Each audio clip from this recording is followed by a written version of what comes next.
channel Kalyani Education. Today we are going to explain the lesson Wind written by Virginia Woolf, and the chapter lies in class 10th MP board textbook English and lesson 11. So let's see the explanation. सबसे पहले Virginia Woolf के एक quotation से शुरू करते हैं. I am made and remade continually. Different people draw different words for me. ये कहती हैं कि मैं बनी हूँ और दोबारा बनती रहूँगी और लिखती रहूँगी बहुत सारे डिफरेंट वर्ड्स डिफरेंट लोगों के लिए जो लिखे गए हैं मेरे द्वारा.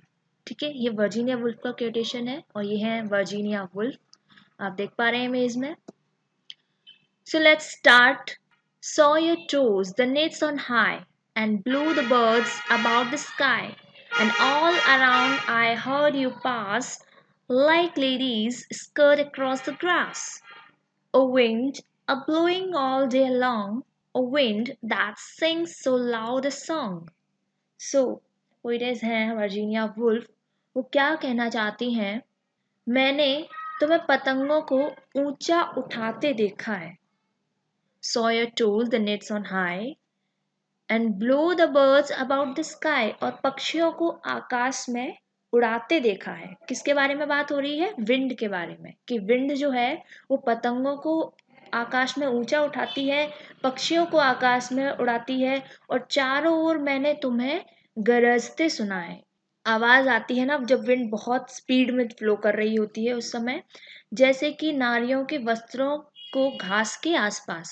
So like ladies skirt across the grass. ठीक है, जो लेडीज की स्कर्ट है वो अक्रॉस द ग्रास जो उड़ती है वो सब हवा की वजह से. O wind a blowing all day along. O wind, wind क्या है? आंधी या हवा. Air that moves quickly as a result of natural force. और टोस का अर्थ होता है to make something move from side to side और अप एंड डाउन, जो कि हमारे फर्स्ट लाइन में था. O wind that sings so loud a song. तो ओ पवन, ओ हवा, तुम पूरे दिन बहते हो और ओ हवा एक ऊंचे स्वर का गीत गाते रहते हो. ठीक है, इसके बाद हमारा नेक्स्ट पैरा है. I saw the different things you did, but always you yourself you hid. I felt you push, I heard you scoff.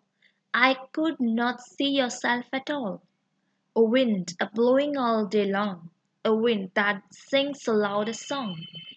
So यहाँ पर I saw मैंने देखा है. क्या देखा है? The different things you did. मैंने तुम्हें भिन्न भिन्न प्रकार के कार्य करते हुए देखा है. But always you yourself your hid. लेकिन हमेशा तुम अपने आप को छुपाते फिरते हो. हम हवा को देख नहीं पाते. हाइड का जो सेकेंड फॉर्म है hid. To put something in place where it can not be seen, यानी कि छुपाना.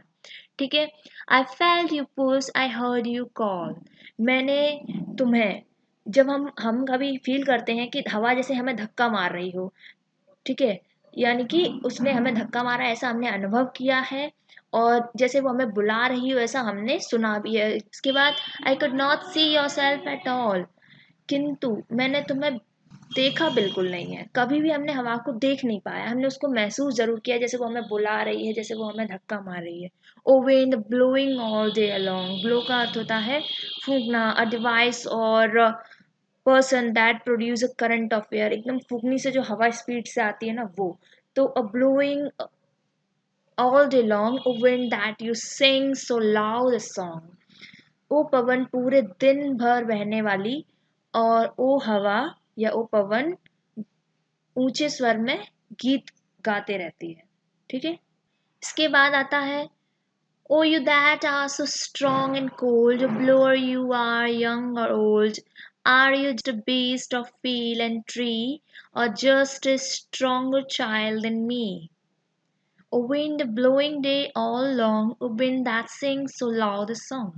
तो यहाँ पर beast का अर्थ होता है animal से, an animal, especially one that is large or dangerous, पशु. तो oh you that are so strong and cold, ओ तुम कितनी ताकतवर और ठंडी हो. O blower, O blower, are you young और ओल्ड. ओ हवा जो बहती है, क्या तुम यंग हो या बूढ़े हो, जवान हो या बूढ़े हो। फिर are you a beast of field and tree, क्या तुम खेत और वृक्ष के पशु हो? क्या तुम खेत हो या किसी या पशु हो, ये पूछ रहे हैं यहाँ पर। और just a stronger child than me, या केवल मुझसे ज्यादा ताकतवर बच्चे हो। O wind blowing all day long, O wind that sings so loud a song. ओ तुम, ओ हवा, तुम जो भी हो पर तुम दिन भर बहते रहते हो। O wind that you sing so loud a song, ओ हवा तुम ऊंचे स्वर में गाते रहते हो। तो ये था हवा के लिए वर्जीनिया वुल्फ की एक छोटी सी पोएम। सो वर्जीनिया वुल्फ जो हैं उनके बारे में थोड़ा देख लेते हैं। Virginia Woolf born in Canningston, Middlesex, England, the United Kingdom, January 25th, 1882, and died on March 28, 1941. Virginia Woolf was an English novelist and essayist regarded as one of the foremost modernist literary figure of the 20th century. तो Virginia Woolf जो हैं वो English novelist हैं, essayist हैं और regarded as one of the foremost modern literary का जो figure रही हैं वो 20th सेंचुरी में सबसे ज़्यादा आगे रही हैं उसमें। During the interwar period Woolf was a significant figure in London Literary Society and a member of the Bloomberg Group. तो ये अपने टाइम में जब ये राइटिंग्स करती थी उस समय एक सिग्निफिकेंट फिगर रही हैं लिटरेरी सोसाइटी में एक बहुत अच्छा दर्जा रहा है इनका। मेंबर भी रही हैं ये ब्लूमबर्ग ग्रुप की। हर most famous work include the novel Mrs Dalloway to the lighthouse. ठीक है, ये इनकी की सारी रचनाएं हैं।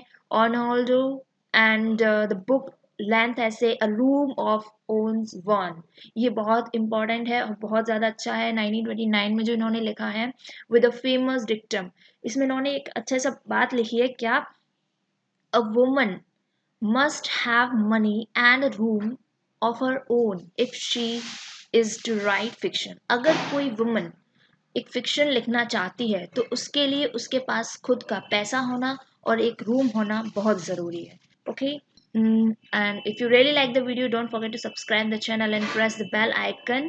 Like and share the video with your friends. Thank you so much.